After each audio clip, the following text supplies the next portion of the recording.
काल संध्याकाळी 7 वाजता आम्हाला हा तिढा सुटल्याची बातमी आली आहे आणि आपण आपल्या माध्यमासमोर आम्ही काल पण काल 7 वाजता आल्यानंतर आज फॉर्म भरायला येत असताना आपण जर आपल्या चॅनलच्या माध्यमातून कव्हरेज जर पाहिलं असेल, एका SMS वरती 2-2.5 हजार लोक एका SMS वरती येतात। याचा अर्थ लोकमताचा कल कुठे आहे ते आपण जाणून घेऊ शकता आणि त्या लोकमताचा जनाधार घेऊनच खऱ्या अर्थानं आम्ही येणाऱ्या महानगरपालिका निवडणुकीत जातोय। त्यामुळे आम्हाला हा समुदाय पाहू नये। आज आम्हाला पक्की खात्री आहे की आमच्या कळंबोली शहरामधील महायुतीचे म्हणजे भारतीय जनता पार्टी, शिवसेना, राष्ट्रवादी, RPI यांचे जे पक्षांनी अधिकृत उमेदवार दिलेले ते सर्व उमेदवार विजय करण्याचा मानस या महायुतीने ठरवलेला आहे।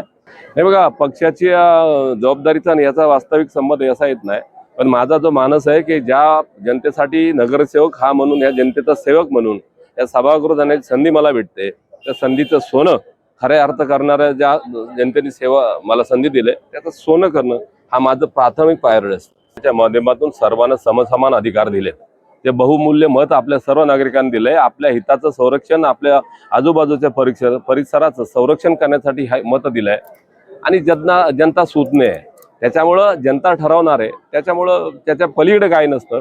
जनकौल जो मिळेल तो खऱ्या अर्थानं विकासाचा धनी होणार आहे। सामान्य मतदारांना या माध्यमातून काय आवाहन कराल? सर्वसामान्य नागरिकांना आवाहन आपल्या चॅनलच्या माध्यमातून करू इच्छितो की पनवेल महानगरपालिका ही भौगोलिकदृष्ट्या सर्वात मोठी ही महानगरपालिका आहे। नव्यानं झालेली महानगरपालिका, गेल्या कालखंडामध्ये महानगरपालिका चालू झाल्यानंतर मालमत्तेचा तिढा हा कायम उशिरा झाल्यामुळे तो काहींच्या मनामध्ये लादला गेला असं वाटलं गेलं।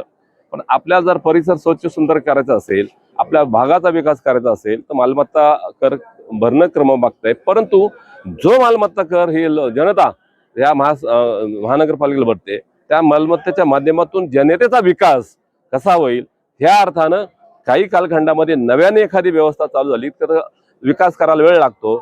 आता कुठेतरी विकासाला सुरुवात झाली आहे। इथे सत्ता भारतीय जनता पार्टी आघाडी महायुतीची आहे, राज्यात आहे, देशात आहे। या तिन्ही सरकारांच्या मदतीनं पनवेल नगरी विकास करण्याचा मानस आम्ही सर्वांनी घेतलाय आणि आम्ही तो करून दाखवणार आहे।